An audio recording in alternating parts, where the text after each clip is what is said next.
Hola amado, Dios te bendiga, buen día, qué bueno saludarte en este momento. Deseo grandes bendiciones para tu vida. Hoy quiero invitarte a estudiar la palabra del Señor. Nos corresponde leer el capítulo número 11 del Evangelio según San Lucas.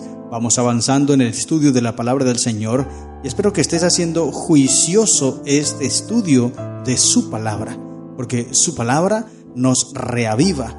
No tanto que escuches el audio, sí, puedes escucharlo, pero lo más importante y fundamental es que tú mismo escudriñes por tu propia cuenta la palabra del Señor, porque ella nos da vida, nos da fortaleza y nos santifica. Jesús dijo, Juan 17:17, santifícalos en tu verdad, tu palabra es verdad.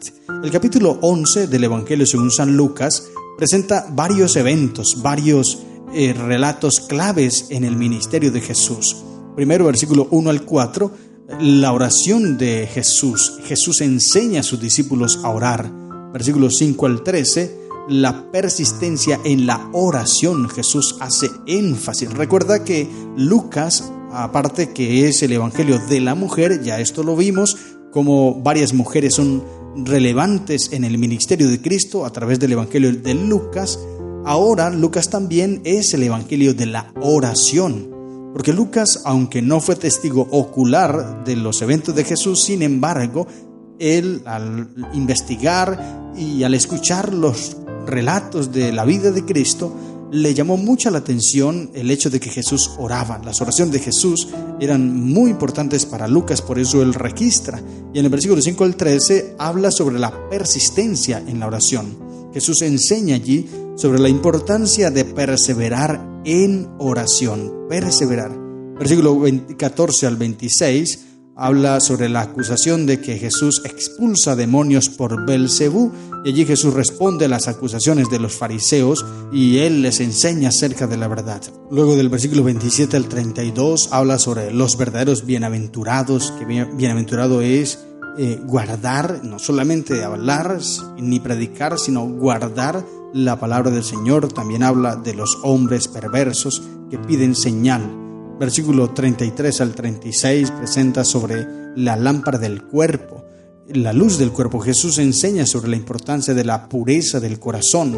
Y versículo 37 al 54 vienen los ayes sobre los fariseos e intérpretes de la ley. Es importante que podamos analizar muy cuidadosamente lo que Dios tiene para enseñarnos a través del capítulo 11 del Evangelio según San Lucas.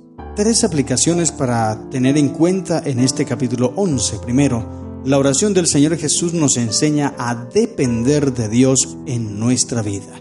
La sierva del Señor en Camino a Cristo dice, conságrate a Dios cada mañana, haz de esto tu primer trabajo. Y orar es el acto de abrir el corazón a Dios como con un amigo. Así que debemos orar, mantenernos en comunión, depender de Dios en cada instante de nuestra vida. Segunda aplicación.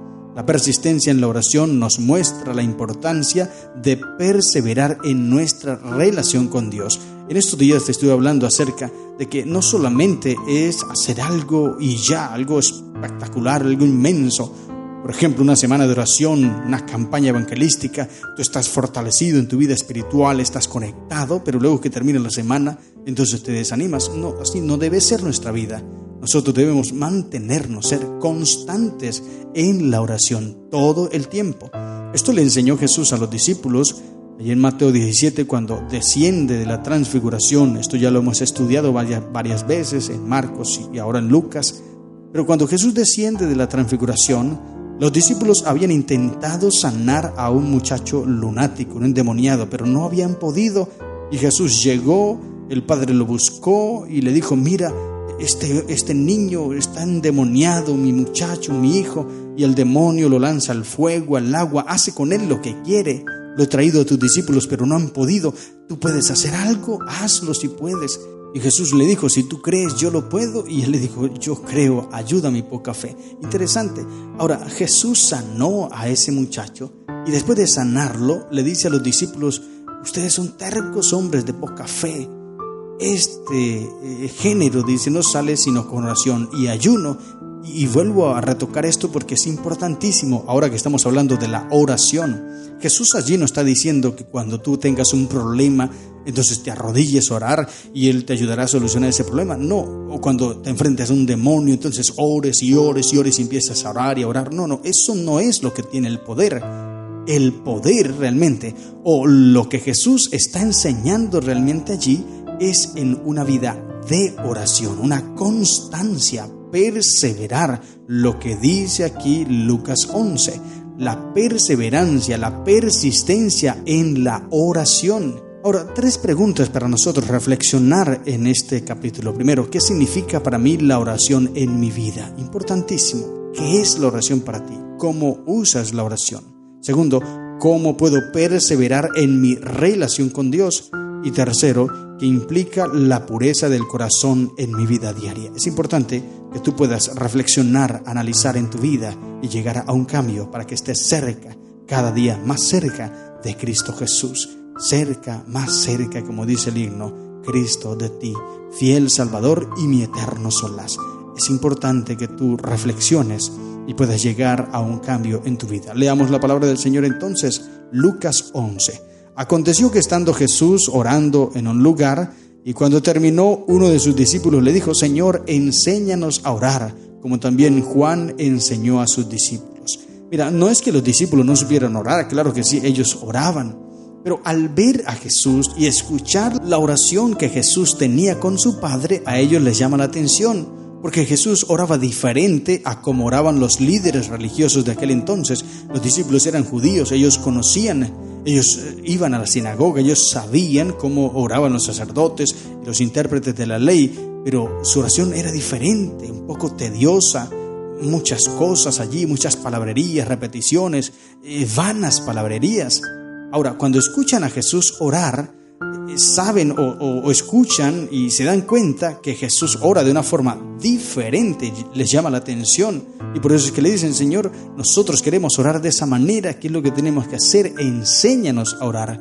Y Jesús les enseñó, esto ya lo estudiamos allí en Mateo capítulo 6, y quiero decirte, mira, el modelo que Jesús deja aquí de oración no es para que tú y yo lo repitamos todos los días, porque eso es lo que Él realmente está enseñando. No es la oración unas vanas repeticiones. No es que tú te aprendas esta oración de Jesús y cada vez que vayas a orar entonces la repitas y la repitas y la repitas. No, eso no es oración. Recuerda lo que te leí. Orar es el acto de abrir el corazón a Dios como con un amigo. Así como tú hablas con tu amigo, así como tú hablas con tus padres o con esa persona especial, tú le abres el corazón, le cuentas tus problemas, le cuentas tus necesidades y esa persona te escucha.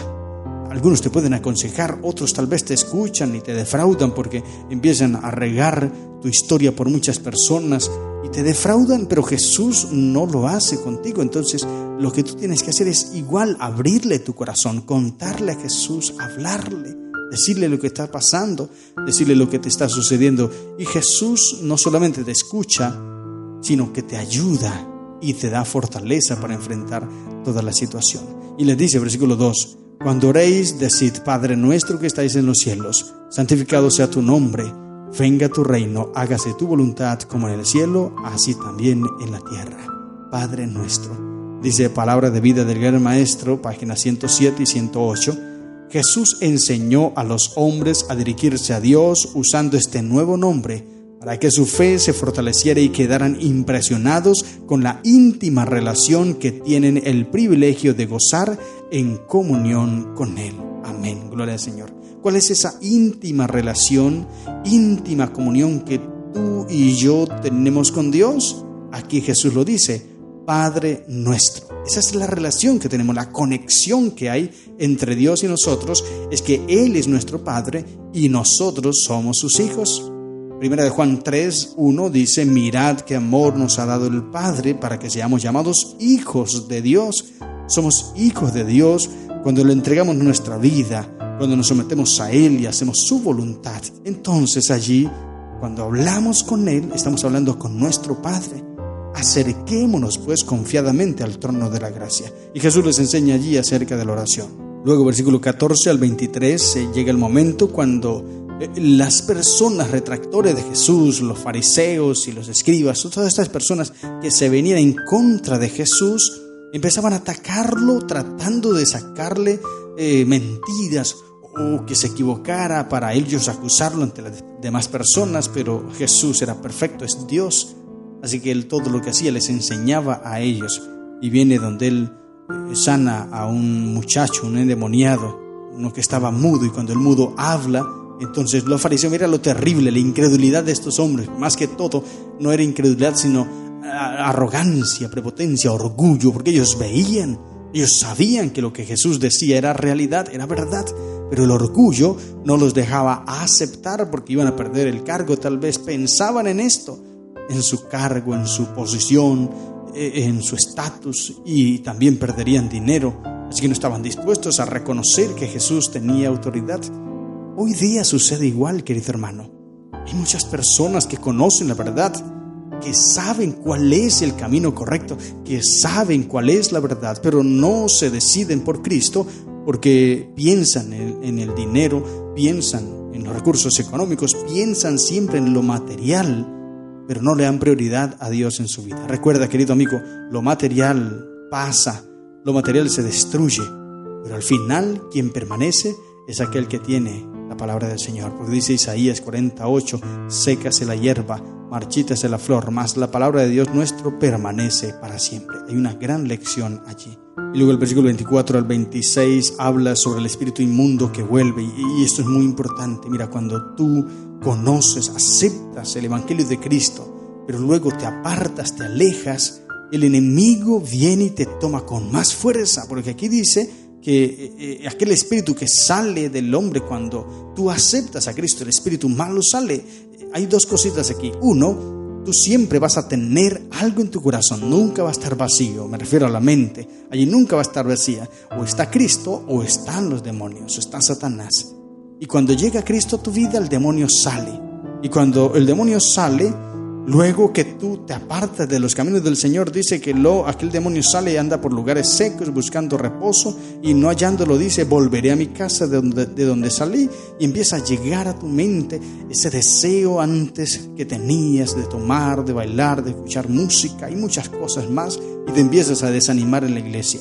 Deja de asistir un sábado, deja de asistir un día, dejas de estudiar, dejas de orar. El demonio ha vuelto y está buscando desanimarte.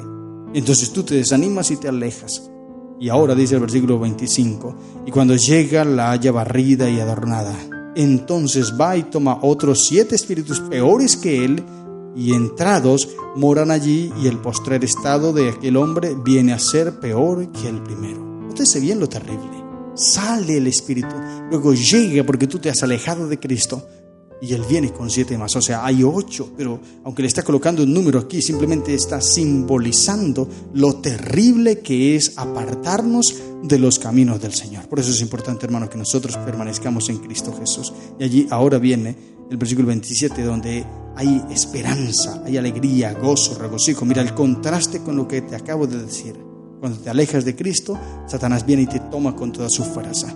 Pero cuando estás cerca de Cristo y cumple su voluntad, vas a tener gozo, regocijo, alegría inmensa. Y es alegría cuando dice, versículo 28, y Él le dijo, antes bienaventurados los que oyen la palabra de Dios y la guardan, oír y guardar la palabra del Señor. Después habla sobre aquellos hombres que piden señal, son tercos, testarudos, malos.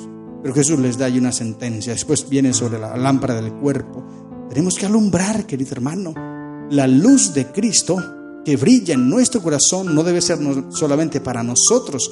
Hay que compartirlo, hay que llevar esta luz a muchas más personas. Y después, versículo 37 al 54, termina el capítulo hablando sobre cómo Jesús acusa a los fariseos, intérpretes de la ley, porque ellos hacían todo estrictamente, cumplían la letra, pero estaban lejos de Cristo Jesús, porque no amaban, odiaban a las personas, no ayudaban a los necesitados, podían verlos allí muriendo, pero no los ayudaban, porque ellos estaban preocupados en otra cosa. Ya estudiamos la parábola del buen samaritano, no, allí pudimos ver que un sacerdote pasó, mira bien, un sacerdote, Pero él dijo, tal vez voy para la iglesia, voy tarde, no puedo quedarme a ayudar. Era más importante ir a la iglesia que ayudar al necesitado.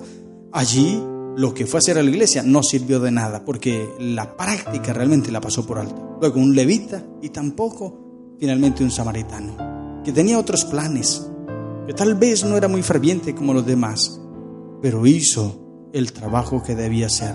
Y hoy el Señor la ha bendecido.